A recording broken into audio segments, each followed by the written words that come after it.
sauf que l'argile, ça finit par... Les activités poterie ou argile et santon vont permettre à l'enfant dans un premier temps de prendre contact avec la terre et son comportement au contact de l'eau. Ébauchoir, barbotine, lissage, finition, il s'agit dans un premier temps que les élèves se familiarisent avec l'argile. Sur les traces des hommes préhistoriques, un premier atelier peut être consacré à la fabrication d'un pot, à l'aide du meilleur outil à notre disposition que sont nos mains. Ensuite, en faisant appel à leur imagination, les enfants auront la possibilité de créer leur santon. Avec ou sans moule, sachant que ceux qui sont proposés sont fabriqués par l'intervenant, les enfants abordent étape par étape toutes les phases d'exécution d'un santon, soit de l'imagination à la cuisson, en passant par la peinture et le séchage. Donc quand le santon va être bien sec, on va le faire cuire.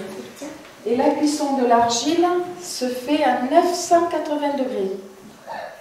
Et il faut un four spécial parce qu'on ne peut pas le faire cuire dans le four de la cuisinière de la maison. Le santon de Provence est également le moyen d'évoquer l'histoire et les traditions provençales, avec les mises en scène des différents personnages.